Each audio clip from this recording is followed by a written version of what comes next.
Another week of fun, Charles. What do you think? Man, what a blast. What a blast. What a wild world we've lived in with these sports so far. It's been crazy. This past week was nuts. We had some upsets. We Yeah. got we got some good NFL games to look forward to today. Yeah, we have some great NFL games to look forward to today. Yeah. Hell yeah. Whoa, where'd my shit go? All right, here we go again. Here we go again. I see you there. I see you there. Okay. All right. We've made it. We'll start with Friday's slate. Tulane and Memphis was fun. That was actually a pretty honestly, the Friday games were good. Do you want to talk about the funniest thing about it? Remember that? Did you see that meme that I sent you of the dude pissing? No.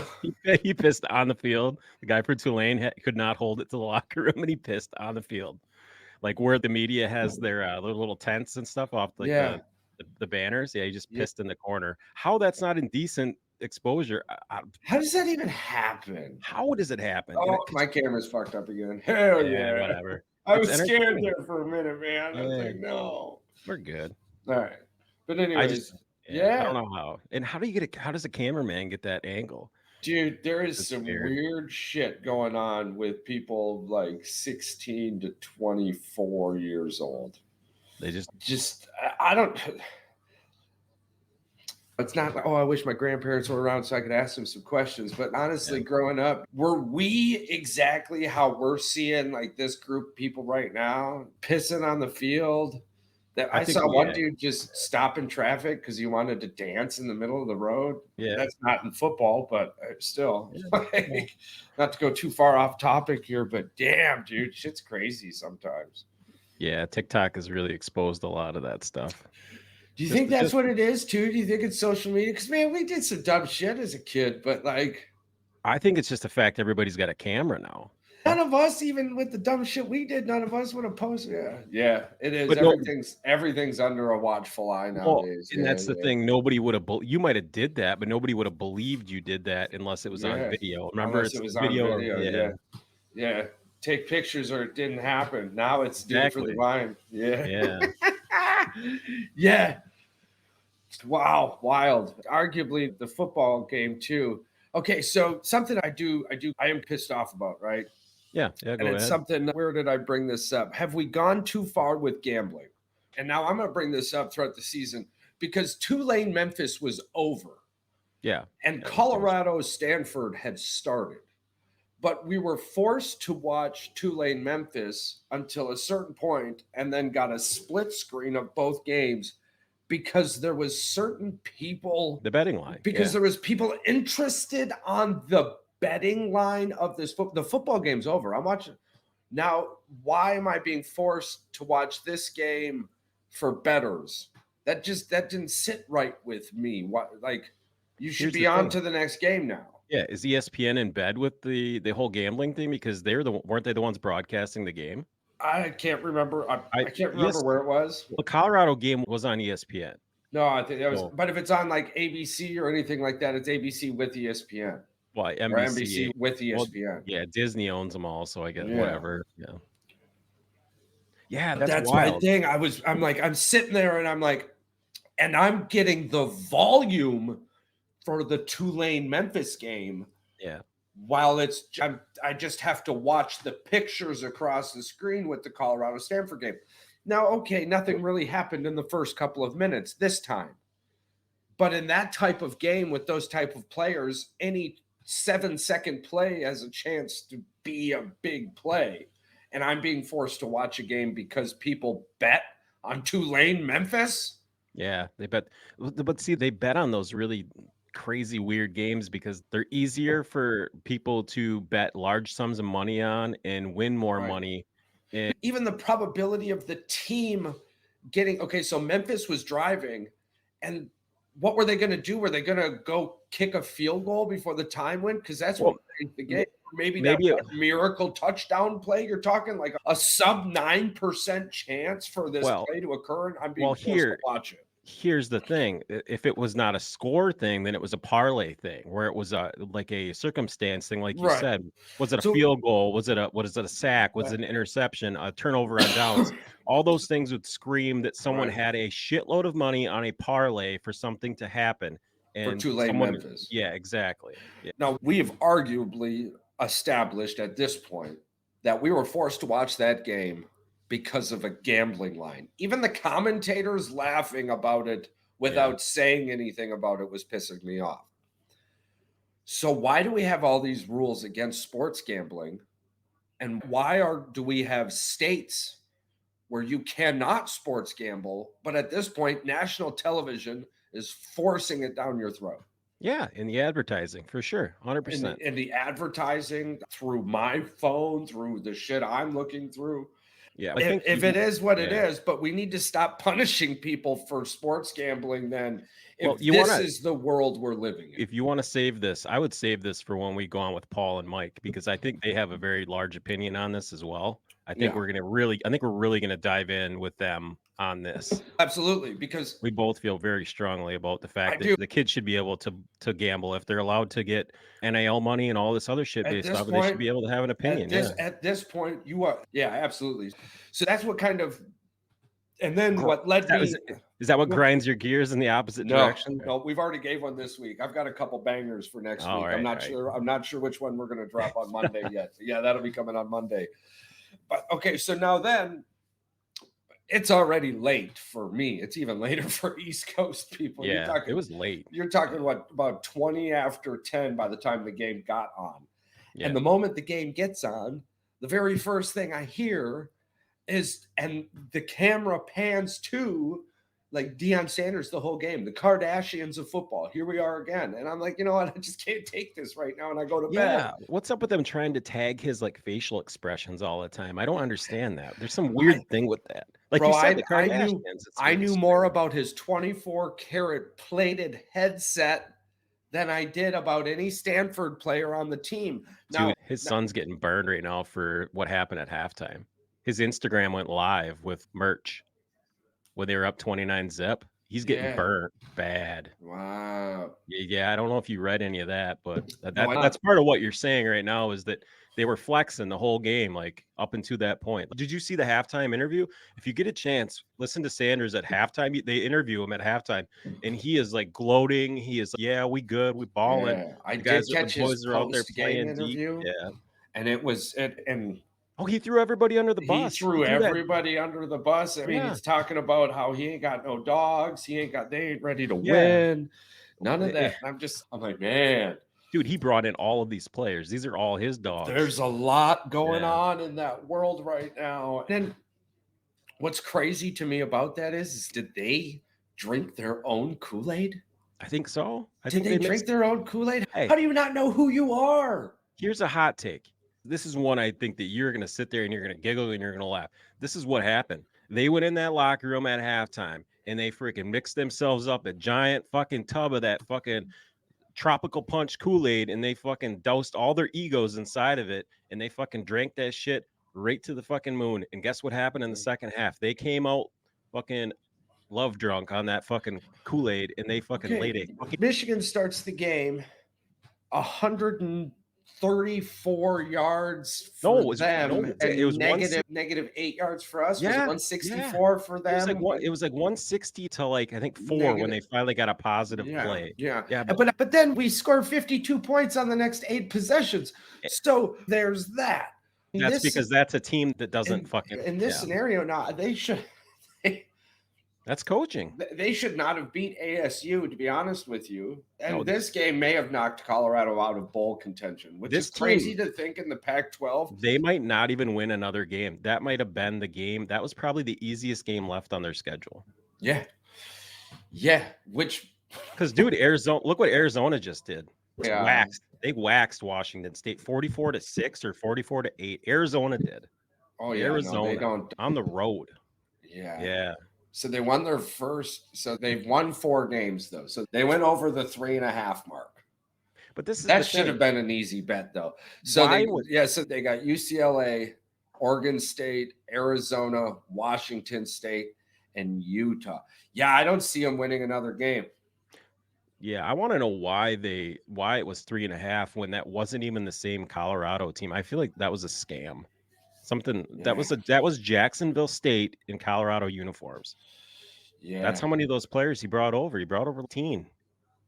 Some crazy number he brought over from that team. And there's only 3 starters left from that original Colorado team. Like 3 players, period, I think, that even played. They'll be entertaining to watch from here on out. But there's no more all eyes on me. I don't think it's the storyline. No, I don't think it's the storyline at all anymore. Let's see the same thing. Let's jump right into the next one, because let's just keep it in the Pac-12. USC, they're done. They might not beat another ranked team. They're not going to beat a ranked team. It's called the Pac-12 inflation, bro. It's called the Pac-12 inflation. The Pac-12 is so bad that if you're an okay team, defensively, if you're an okay team, like you really shine. But I've never really witnessed a Big 12 game outside of when Oregon smacked fucking Colorado, right? Yeah. Like I never really seen a 40 plus to sub 17. Oh, excuse me. Well, sub 17 game. You don't get those very often. Every team scores 20 plus points in the Big 12 or in the Pac-12. I will give the Oregon-Washington team was fantastic. Man, I know. We'll talk about that soon. I'm so bummed the kicker missed, man. And it's just fucking irony. Like the whole Pat McAfee thing on the college halftime show and giving the kickers love. And I get it. And I do. And it's tough. And it's rough. And it's man. I'm so mad he missed that. It was. They're teenagers, man. They're young guys. They're 20-year-old kids out there. They're not adults yet. They're out there trying to make a play. I'm not mad at him. And I don't blame him, and I'm not upset. And he'll probably make way more than he'll miss from here on out. But damn it, I'm mad because that was one hell of a game. And I really wanted Oregon to win. Just Desmond Howard with the big Phoenix energy that fucking killed me, man. Big Phoenix. Yeah. Big Phoenix. The whole college crew. Dude. That's your Heisman right now. Yeah. Penix is your Heisman right now. Penix, the dude, he's got ice in his veins. Listen, Penix is the Heisman right now. But I think Jay McCarthy takes the Heisman by the end of the year. I really do. The only way that he takes the Heisman is if Michigan wins the national championship. That's the only way. Well, his stats aren't going to. The Heisman, but he's not in a system where you have to throw the ball 30 times. But it doesn't matter. The Heisman always goes to the person who pretty much leads the country in every stat. It's just the way it goes. I'm telling you. Here's the thing. But Charles, we don't vote on it. I agree with you. But hold on. Now listen, because the blank page bullshit wouldn't agree with a running back or Desmond Howard or any of that scenario, right? It generally goes to the most valuable player to a team. Is Michigan a national championship contender without Jay McCarthy? Before the season, even if he was hurt, they probably would still put him as national title contenders because of the defense. Their defense is like top 10 in the country. But where we are in the season right now without JJ McCarthy, are we? I think they'd still be undefeated without him. I don't really think it would. But are we national champion contenders? You can't I think we live and die with McCarthy. Every team lives and dies by their quarterback, though. Yeah. We'll see. The way I look at it is JJ is the most valuable player on that Michigan team. The defense is going to be the defense as a whole, right? As its entirety is great. But he's not. But if he's not getting the love yet, he ain't going to jump 15. Bro, he's like fifth place. He's like fifth place in the odds right now. Yeah, but you only top 3 make podium. But we're week 6. They're 7-0 right now. Michigan's 7-0. Or we're week 7, regardless. But there's a lot of football left. Yeah, and you're going to find out if he balls out against the best 3 teams, those 3 ranked teams, then goes on to the Big Ten championship game. Because isn't the voting done once the regular season's over? I believe it is. Yeah, Because I yeah. think the Heisman's People, before the national yeah, yeah, championship. yeah. Well, absolutely Um, it is. so yes, if they go undefeated, and they smoke all three. If they go undefeated and he looks just freaking lights out, yeah. But this is one of those things where it's yeah, he has the potential, but we need to see he needs to finish the job. He needs to put what do they always say with the Packers? The dagger. Right. He needs to put the dagger in the fucking ground. He's got a little bit of work to do, but I think if he finishes the season going They can't start 15, slow. if No. he goes, it doesn't matter how they start, arguably, when it comes to the finish. Because at this point we're talking about the finish. We're there. Even if they start slow, dude, there isn't one team I'm looking at on this schedule that if Michigan shows up with their best, that we're not gonna beat.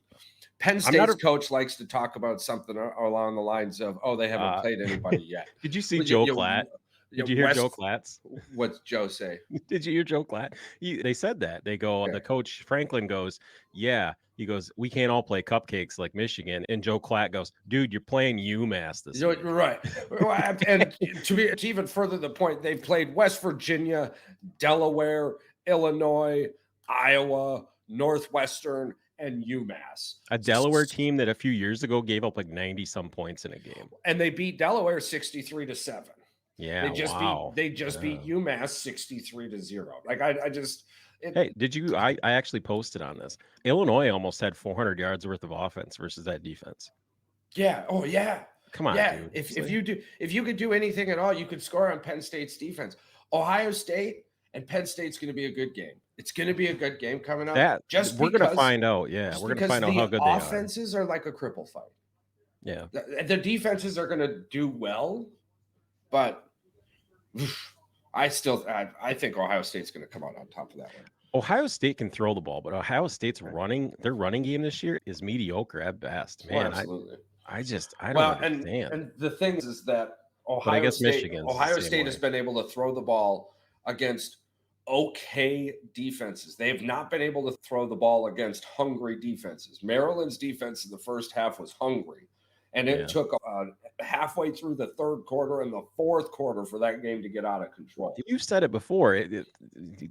Decent teams can hang around with good to great teams for 3 quarters. It's that fourth quarter that separates the men from the boys, and it's been that way. Michigan is another animal. A team can hang with them for about a quarter and a half, and then by that time, the frickin' anaconda comes and strangles the fucking deer. That's how that goes. You're going to hear a lot about point differential, and you're going to hear a lot about end of game play.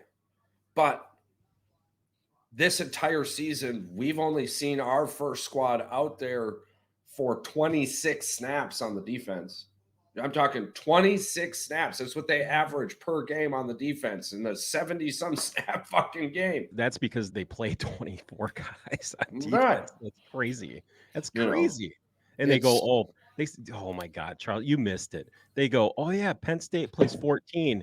And I go, 14, huh? Michigan doubles that on defense. And you know what? At the end of the season, and you know what other team did this the last 2 years and won a national championship? And their name starts with a G and ends with an A? Big ass G. Yeah. Georgia did the same thing the last 2 years. They rotated in 20 guys on defense. And guess what? That D was fresh all the time. And Vanderbilt putting up 20 on Georgia. Probably could have been more. Dude, Brock Bowers going out. Alabama almost losing if Arizona had a quarterback who wouldn't give shit up. Bowers had an MRI, huh? Yeah. I haven't heard much about that. No, it was negative, but still, dude, not good. No. Like, he's all that offense. Dude's top 10 pick. Shit. And could we be looking at a hot take right now? Are you ready for this? Yeah, I'm ready. Hit me. Bowers, stay out. Stay out. Rest of the season, stay out. You don't got to prove nothing more. No, there's nothing more. There's nothing more you can do. But what you can do is hurt yourself and ruin that top 10 draft pick choice. And people don't want to hear it. Fans don't want to hear it. But damn it, kid, sit down. Charles, we know a tight end that ruined his career by doing this. Yeah, this doesn't work. JB works for the Big Ten Network. Jake, doesn't he work for the Big Ten Network now? Yeah. Please, dude, listen. I can't wait to watch you in the NFL. I can't wait to pick you up as a fantasy bro. Tight ends need help. You could be a game changer, man.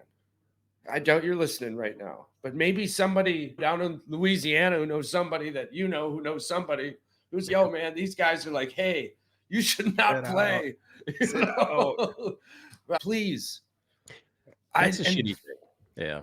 I just, man, I would much rather, as a Georgia fan, buy that dude's jersey and all of his football cards for the rest of his career and thank him for what he's given us so far. That's just, those type of injuries compound, bro. They compound. Oh, for sure. And nothing but time is going to give the best chance for healing and all that shit, right? You ain't going to get any more time in the world than you're about to give yourself right now by just being there for emotional support and taking a fucking medical sabbatical. Yeah. A medical sabbatical. You and I, yeah, we can agree on our podcast. We can agree that if it's gotten to the point where it's a potential issue now for you, you definitely should be sitting out at least a game or two until it's evaluated by a professional, like a legit orthoscopic Call Arthur. Okay. Orthoscopic surgeon. Orthoscopic surgeon. Call Arthur Blank from the Falcons. Go and get a hold of those Atlanta doctors.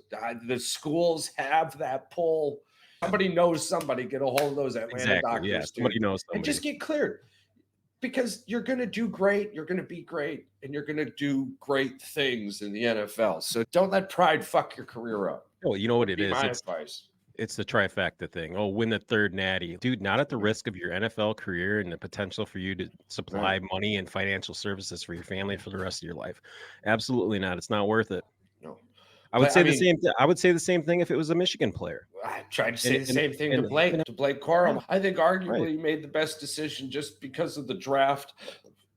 The team, the players, the team. I am irritated with everybody's top 30 NFL draft boards right now. They have one Michigan player being drafted in the first round, and it's JJ McCarthy at 22.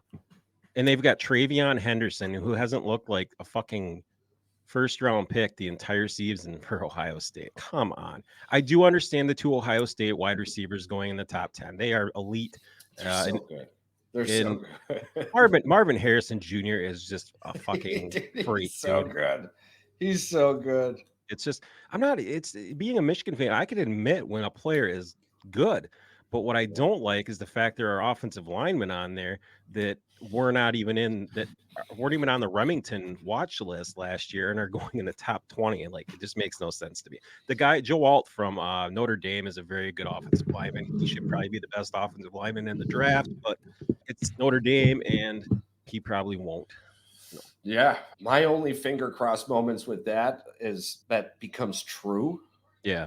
Not for the fate of those gentlemen or the outlook of the school, but because, damn, can you imagine the picks we're going to get if some of these Michigan players drop into the 20s and into the mid section of the second round? They had those offensive linemen are going to fucking be money, bro. They had that Xavier Worthy, the wide receiver out of Texas, going like 22nd. I'm like, dude, Michigan could get, or not Michigan, Green Bay. Dude, that dude is a freaking baller. Yeah. I think he was recruited by Michigan. That's why it was at the top of mind. That would be really legit. But to double back, because I don't want to walk away from the Caleb Williams here. So the Heisman is gone. We've seen that. He's not winning a second Heisman now. The Heisman's gone. They're like holding. They have to run the table to make the playoff. Dude, they play ranked teams almost the entire way out. They put out Washington State, Washington, Oregon. Dude, they're not going to beat any of those teams. Come on. No. If they could not beat a Notre Dame team who is a above average defense and an average to above average offense.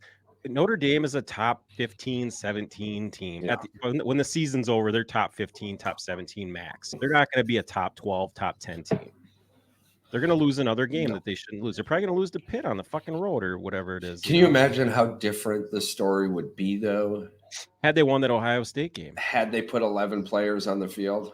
I like it. We keep running back to this. We're just going to circle back. I'll never forget it. I'm eventually going to put a T-shirt on that says 11 players win a game. I've got a friend that he just Snapchatted me. He was at the Notre Dame game last night, and he sent me. I should have saved the Snapchat and posted it on here when they rushed the field last night. They were yelling overrated, and Caleb Williams was on the field. And he just looked up at the scoreboard. He took it like a man, and he looked at the scoreboard. He was disappointed. He was upset. I'm going to be excited to see Caleb in the draft. I'm going to be excited to see him in the NFL. But it's, dude, this is something we'll be able to talk about a hell of a lot on Monday. But I mean, I don't think he's the number one pick. I think he just lost his number one pick. Drake May is either, dude. I swear to God, I posted something about it on Facebook, dude. Drake May looks like he's got a corn cob shoved up his ass when he's running around that football field, and he makes some good throws. Man. Yeah, but I don't think there is an elite quarterback. I mean, in elite, because under pressure, they all make mistakes. Yeah. There's no generational talent quarterback. These guys, they always want to try to push this media narrative, and I hate it. I absolutely fucking hate it, man. No, if I'm up there in the draft, I'm taking Caleb Wilson over Drake May. Williams over May. I still put Williams as the number one quarterback. I'm just saying, I don't think he's the number one player in the draft. No, God, no.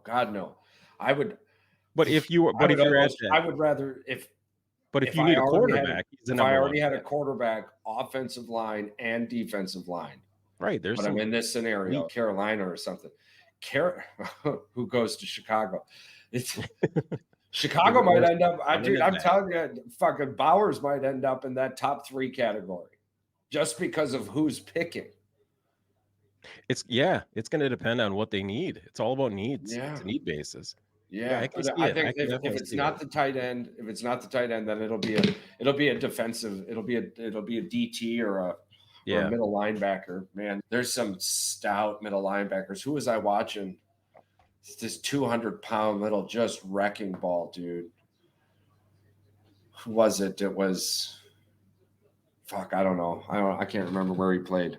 Well, there were some good ones. There's definitely some good ones. There's a good one for Penn State's Penn State has a very good linebacker. I can't remember his name, but he's a top 10 pick. I can't remember. Iowa's got some dogs on that. Oh, the Castanes or something. That might have even been, dude. That might have even been the game I'm talking about. They got a 200-pound safety, dude. That's I have a wrecking ball.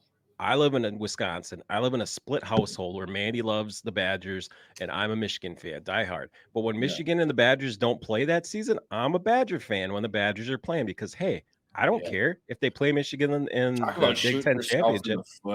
This happens every single time Iowa and Wisconsin meet. It is a shithole football game. People talk about Iowa State being something wild, man. The game. Dude, oh my God. I was at a wedding on Saturday and people were watching the game and they were like looking up at the screen, and Mandy's cousins and uncle and they were all like watching the game. They're like, oh man, here it goes again. It was literally like, what was there, like almost 20 punts in the game? That's fucking crazy, so bad, dude. Iowa's defense is really good, but they're good. Put 31 points on them. But when they go out and they get a coach, and they've got Phil Longo as their offensive coordinator, the genius from North Carolina. Dude, they should be better. Wisconsin should be better. Like, I don't get it. It should be a lot better. God damn it. Why you got me down here in September again? Yeah. No, I'm taking the thing that really pisses me off, right? Yeah. Is that the Pac-12 is who the Pac-12 has been for the last decade. Yeah. And the fact that they kiss their ass with the rankings is what pisses me off. And it just got fuel fed into something because the Pac-12 is dying. And what should be talked about in this entirety of a category, in my opinion, is the fact that the Pac-12 commissioner current is the one that led to the destruction of this conference. Oh, he's kissing his own ass. He's sucking his own dick and kissing his own ass with this. He's saying, oh, look at us, look at us, look at us, look at the Pac-12, look at the Pac-12 right now. Look at us. We're top 10. We're top 5. We got number 3. And then all of a sudden USC goes out there and goes into Notre Dame and just lays a fucking egg. That your gemstone of a fucking team. And then Oregon goes to Washington and has a fantastic fucking football game. Absolutely amazing. And Washington, their defense was the difference in that game. And that environment was electric, dude. I'm really excited that we're starting to see some of these other schools now. Yeah, because we're going to see them firsthand. 5 fucking places, dude. It didn't matter. Can we 5 years ago, game day would have been at that Alabama place. Yeah. It didn't matter. Like, can I give you a couple? I want a hot take on this from you, because I already know my opinion on it, and I want to feel if you share my beliefs in this. I said I had a post and it said, Lincoln Riley, what the fuck has he ever done in his career with Oklahoma? He won 4 Big 12 titles. I said, this is a guy who always goes to the dance and he can never dance with the girl and kiss the girl at the end of the night. He makes it there, but he can't make the fucking big move. I don't disagree with you, dude. Texas was beating the hell out of Oklahoma without Baker Mayfield. Yeah. They've never done anything. Yeah. He's never done anything. His offenses have been elite. And then he goes out and gets the Ohio State defensive coordinator. And the dude, he should be fired right now. Yeah. He shouldn't even be fucking a coach. Yeah. Like, that defense is terrible. Colorado came back on him. Notre Dame smoked their ass. The USC is so bad. It was just out coached. Oh yeah, he was out coached by players out of position. Horribly out of position. Charles, hey, say it. Look what happens when you got 11 guys on the field for Notre Dame. You win. Yeah, I know. That's why I'm getting that T-shirt. 11 guys on the field equals victory. I'm gonna figure that out. Oh, you need to make it. You got to have the Boys in the Woods logo on it. I know. Oh no, what really grinds my gears in the opposite direction when you don't have 11 men on the field, and then just have a picture of the Notre Dame Ohio State thing and just have them counting the official counting the fucking guys on the field. Don't copyrighted. Charles and I got that. You can't steal that idea. Oh, said man. it here first. College football was crazy. It was. And yeah, looking at the recap of that Iowa-Wisconsin game, quarter 2, Iowa touchdown. Quarter 3, Wisconsin field goal. Quarter 4, Iowa field goal. Quarter 4, Wisconsin safety. Quarter 4, Iowa field goal. Yep. Whoo, child. 11 minutes and 49 seconds left, though. Iowa scores a touchdown, and people at that point go, this game could be something different. It would be the most Wisconsin-Iowa thing as if they had won 13. And it was, dude, it was Williams rushed for 82 yards. It was an 82-yard broken fucking play, too, man. That's just killer. Hell, if they don't get that broken play, man, I'm telling you. They lose by 2 still. If you have to put yourself out there at that, and that's the thing. What's the hell, dude? Like, the Badgers, if I'm Braylon Allen, I am like losing my shit. You're one of the top 10 running backs in the country, and they are trying to run this weird, crazy offense that doesn't surround you. It doesn't fit him at all. They got him running trap plays, but they have him running into the guard. He's literally ran up the guard's ass because the guy's so slow. It's like, dude, put this guy on the outside. Let him freaking cook. Let him run. Give him the ball in open space. Like, you said this the other, last podcast. You said, hey, I'm watching this with Kenny Pickett. Like, you guys are throwing these little fucking shallow outs. He goes, dude, spread the field. Make these guys work. Make the defenders have to defend people. Like, when they get the bunch up in the middle, there's nowhere for these fucking receivers to go. They can't get any separation. No, it's like watching a Joe Barry defense. Here we are. Yeah. Here we are. Let the players make. All you got to do is all right, there's the mic. Pull the protection. Yeah. That was it. There's nothing else there. You see it. No. It's right there. There's nothing else there. There's no disguise. It's an archaic high school football game. Holy shit, man. You get paid a whole bunch of money. So the little bit we get to talk about with baseball here so far. The top 5 MLB teams. Yeah. went 1-13 this postseason, with the only win being the Atlanta Braves. Yep. Everyone else got swept. Baltimore, Dodgers, Braves, Brewers. And they didn't just all get swept. They all looked bad. And I was so upset with the Brewers, dude. I was like, man, the hitting, it reminded me of the beginning of the season. Oh, no. And then you realize that holy shit, Arizona's pitching was really good. Yeah.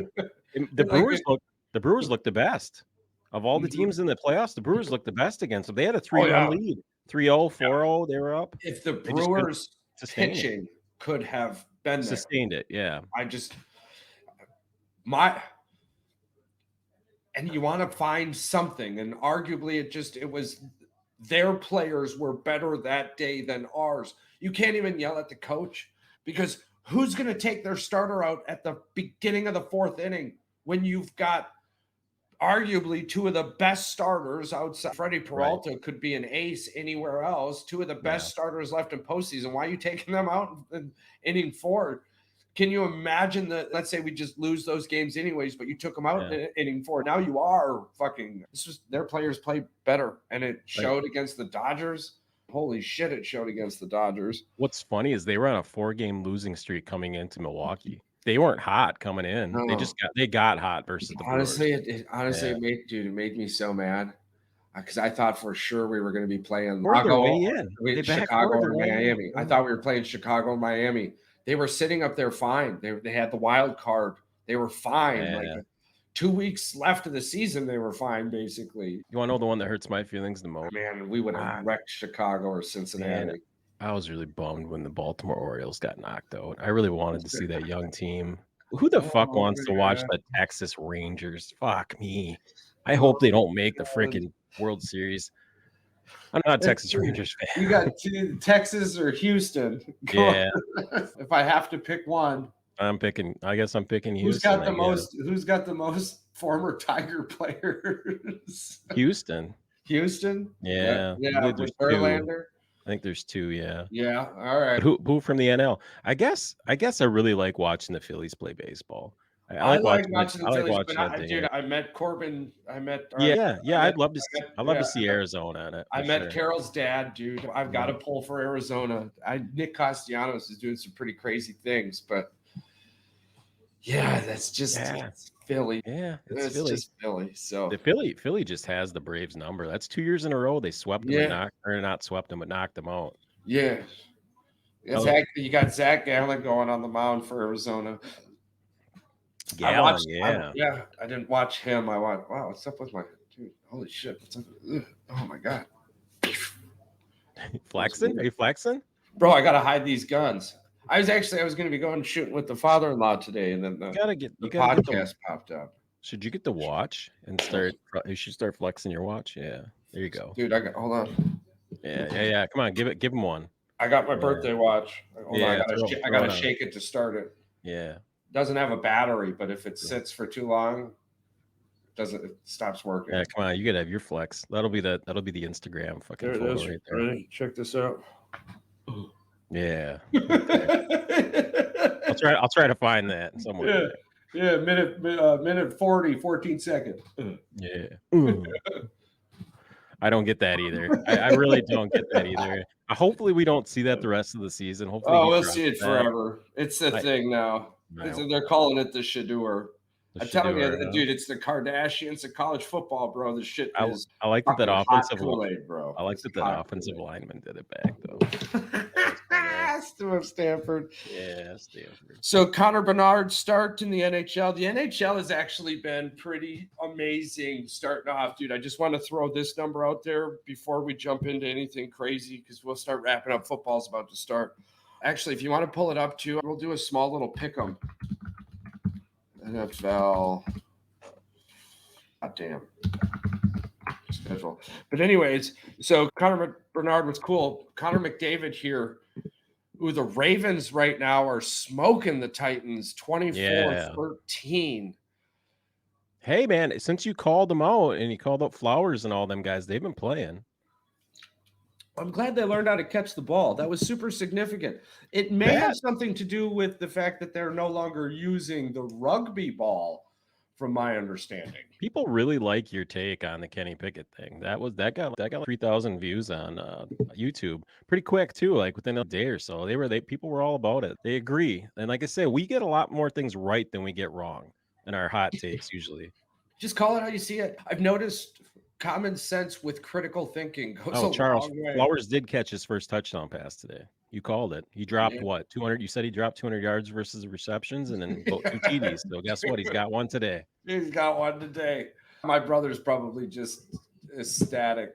That team, if that team can fucking get it together, my God, they are a fucking. And the thing is, they're flying under the radar.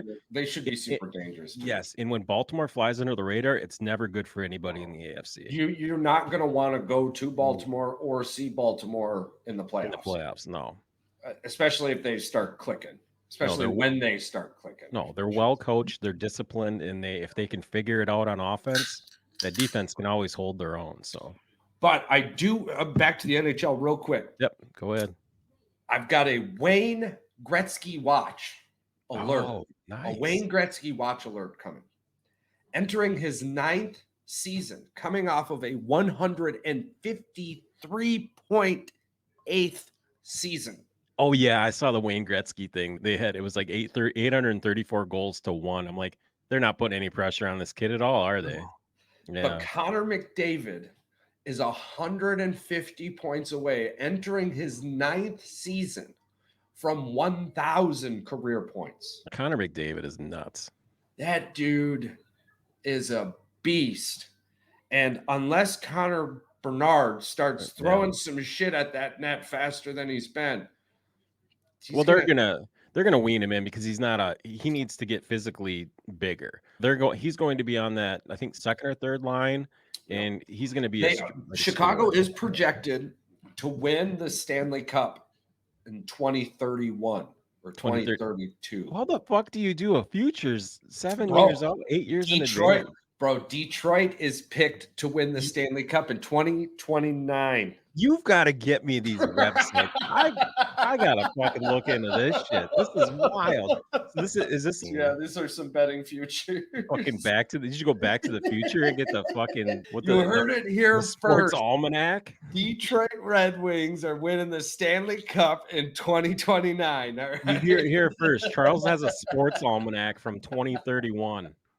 CJ Stroud, 292.2 passing yards this season, 3rd in the NFL and most among rookies. 189 pass attempts entering week NFL. Dude, I need to get that Stroud rookie fireworks immaculate. What is it? 1 out of 35. I need to get that card graded because I don't know what that card is. I cannot find the fireworks card version of it, so I think it's a variant of a rookie card. So it doesn't make any sense to me. I cannot find another one like it. You definitely need to get them graded. It's heavy. We need to go to a grading thing, though. We need to figure it out. We'll do a shuttle service. I think if you want to go, I think, it might be next weekend. Fuck. Right. I thought it was the 27th. Is it 27th? Yeah. Yeah, maybe we should hook up. Maybe we should look up and go down there. It's only 50 minutes away. Yeah, we'll figure that out. Yeah. I drive way further for Brewers games. That's 3 or 4 times a year. So. It's in a freaking old bowling alley. It's not that bad. Oh, we got to do that. We wear the gear. Yeah. All right. Yeah. So we're going to do a quick pick 'em. I wanted to do a pick 'em the whole time, and I did. For some reason, it keeps just failing. So now that we're doing this college show, we'll end the college show with an NFL pick 'em. The Ravens and Titans are already going. We won't do it that. So you've got the 49ers, Browns. I'm picking 49ers. Niners as well. All right. We got the Seahawks, Bengals. I'm picking the Seahawks.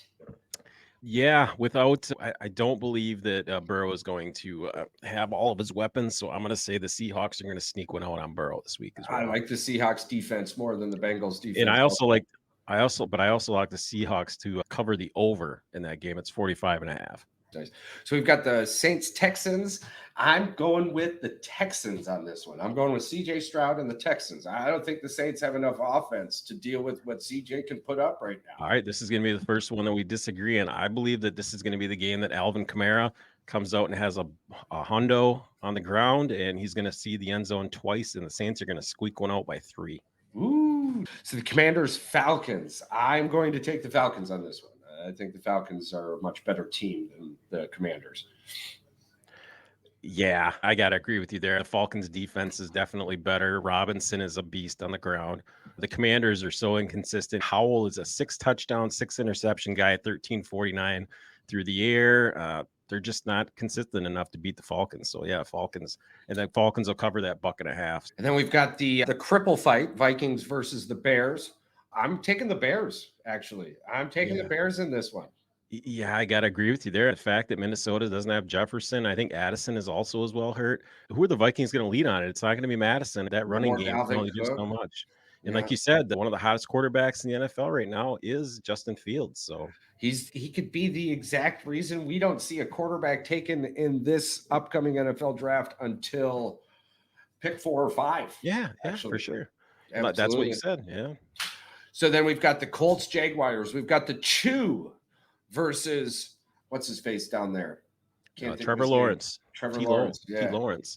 So Clemson it's gonna be Minshew, huh? The drunk uncle, like you called him last week. I'm telling you, I'm thinking the Colts pull this one out. I like the Colts defense. Jaguars spent a lot of time over in England.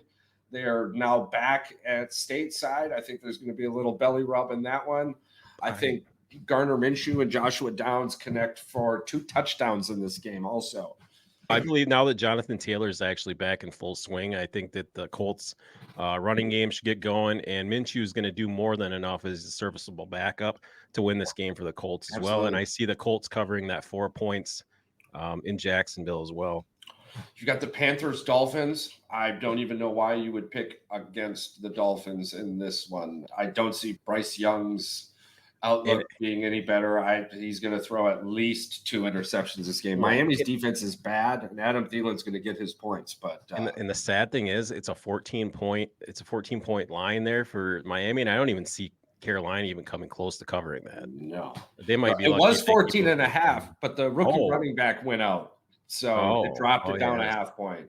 Most there, it's still decent enough. He's going to get about $120, maybe a touchdown. Tua's probably going to run him 1 or 2 in without even throwing one. So that O-line is nuts. So Carolina's got a lot going on. So we've got the Bill Belichick Bowl coming up. I don't think things straighten out for Bill. I think the streak continues for McDaniels. I think the Raiders pull this one out. Is Mac Jones still benched or no? Did he just get benched? No, he just got benched in the second half. But the rookie quarterback Malik. He is on track. If Mac Jones has a spectacular game like he's been having the last couple of weeks, this might be the end of Mac Jones, who becomes the first quarterback sat, by the way, on the crazy who's going to get sat first list. And I was really banking on Kirky Cousins getting traded. I think the Raiders get back to 500 here, 3-3. I just don't think that team is just got it in them right now. They're hurting. That team is probably the one that of all the teams in the NFL, everybody's just scratching their head off. Yeah. Trying to figure it out. Man, it was a fun run seeing Bill all these years. There's another interesting one. I don't know if you thought about this one much, but the Cardinals Rams game. I was just about to bring that one up. Yeah, Cardinals Rams. I've got the Rams. I've seen Matt Stafford enough. If this is a shootout, I do. I believe the Rams are going to win, but I think Arizona is tough enough to cover that 7 points. I think it's going to be like a 5-6 point game. I think Arizona needs to stop shooting themselves in the foot and realize who they could be drafting if they could sit comfortably between 4 and 7 in the league. Yeah. Kyler Murray is not the answer. That dude is racking up Call of Duty kills right now. Eagles, Jets. I want to say this is a no-brainer, and that's got me scared, but I'm playing against A.J. Brown in fantasy this week, which means A.J. Brown is going to go 245 and 3 touchdowns. I think the Eagles walk all over the Jets. I don't even know what the number is, but it's over that. And I believe the Jets' number 1 corner is Gardner or whatever. Both of them are out. Yeah, they're both out. So, it's not looking good for them. They're probably going to lose by 2 touchdowns. Concussion protocol at that, and they're out from the following week. So this argues that they're probably going to be out multiple weeks, and I don't see them coming back at full strength next week. We could even see a situation with how the Jets season playing that they just shut them down for the season. Oh, for sure. Yeah, I can see that. Just let the season play out the way that it's going to play out. Just let it play out the way it's going to play out. So then you've got the Lions Buccaneers, which is probably going to be my favorite of the week. Oh man, this is a 4:00 game. What is this? Yeah. 3:30. Yeah, 3:30. Yeah, man, my heart is picking the Buccaneers, so I'm going to take the Lions in this one. Yeah, I'm going to take the Lions in this one. They have proven to me that it is worth me being wrong. I don't believe that Baker's going to be able to find Evans enough in this game. It's going to be a lot closer than people probably expect it to be. But I'm thinking this is like a 20, 27, 20, 27, 21 football game. If it wasn't, and we'll talk about this a little bit more on Monday, but if it wasn't for the shit fuck ass Travis Kelce and Patrick Mahomes show that for some reason has become this theatrical circus now in the NFL. It is disgusting watching Patrick Mahomes throw the ball right now. He has so many other players open. He's got hot routes open. If you we'll talk about that later. But anywho, to further onto your point about the Lions and Buccaneers, I have the Lions kicker on the fantasy team, and I chose the Lions kicker over the Kansas City kicker. I had assumed Kansas City was going to make way more touchdowns. I figured that this was going to be a battle of the 50-yard line, and kickers were probably going to take the cake, with Detroit breaking out with an extra touchdown or two. And if it's two, it's because the defense got a pick six or something along those lines. Yeah. Lions have been tough. I agree. Yep. And then you've got the Giants, Bills. This is probably the no-brainer of the week because the Bills might sack them double-digit times again. Somebody is thinking something different. The defensive line has dropped almost 2.5 points. They were like 10.5. They're almost down to 8 now. So but Daniel Jones is out. I don't understand what's going on with that. Oh, I got it at 15 right now. You got it. I'm talking fantasy defense. Oh. Yeah. You're pulling her out the old fantasy. Yeah. Yeah, I don't understand what's going on. If you have I don't get fantasy defense right now, play them. They've got the most interceptions in the league right now. I think they've got the most sacks. They had a hard game against the Jags, but it didn't really affect them much. And isn't Daniel Jones out? Daniel Jones is out. Saquon Barkley is supposed to be playing. Questionable or something. But he's questionable right now. I wouldn't play him. No, I wouldn't touch him. No. But you and I are on a podcast that doesn't make a whole lot of money. So maybe you do play him. Yeah, do whatever you want. Play with yourself, play with your teammates, play with your whatever. Play with yourself. And then it rounds out with the Monday night game, the Cowboys versus the Chargers. I am taking the Chargers in this one all the way, although I do see CeeDee Lamb getting at least one touchdown this game. Fingers crossed. That CeeDee Lamb one is I couldn't even wrap my head around it. Like, you got so in depth with the whole CeeDee Lamb breakdown. You're like, dude, going this way, missed 6 catches. Don't understand what the fuck Dak's doing. Like, I watched it, dude. I watched the highlights and I saw exactly what you were saying. I'm like, how is he missing this guy? It's so bad, dude. So bad. It's so bad. Yeah, didn't make any sense. And it's not like he's bad, dude. No, he's averaging like an over 90% target him, I'll catch it right. You just not throwing him the ball. I don't know. But the Chargers offense is explosive. Yeah. If you're betting money on this game, take the Cowboys because I trust the Cowboys coaching staff over the Chargers coaching staff. But in this pick'em category, I'm taking the Chargers. I'm taking the Chargers. So what our only discrepancy is the Saints-Texans? Pretty much, yeah, pretty much. We disagreed on a few lines for the game and teams covering, but other than that, it was the overall pick 'em. All right, cool. That one kind of is a pick 'em. It's like $1.50. Like, it's like anybody's game, but yeah, we'll see. From here on out, I guess we'll do a little thing throughout the season, and we'll see who has got a better record towards the end of the game. But it's pretty much, since we think the same, the records are probably going to be pretty similar. But they should be pretty similar, absolutely. And this will give us a good foundation. What, 2, 4, 6, 8, 10, 12, 14. It'll give us 14 picks off the board. Yeah. So then next week we'll get together pre-show. But what we'll do is we'll do a personal pick and then you picked for me, right? So I'm going to pick, we'll say that if it was this week, I want to take the Cardinals Rams. And then for you, as long as you didn't pick it, I'm going to. You picked. Oh, yeah, you picked me a game to pick. So then I'm going to choose the Eagles Jets for you to pick. And then so then you'll come back with your. So we'll have to talk a little bit pre-show because we might, but I think that'll be exciting. That'll be exciting. Make it tough on you too. We should do a college game. It'd probably be even harder to pick. That would be even worse. Yeah, we could do those on Monday shows because that'll be coming up on the following week. Oh yeah. I always forget that this is a Sunday show. So yeah. So Awesome, man. And for everybody out there listening, thank you so much. Click like, subscribe, or don't. Just keep hanging out. It's cool. Whatever. We care about you more than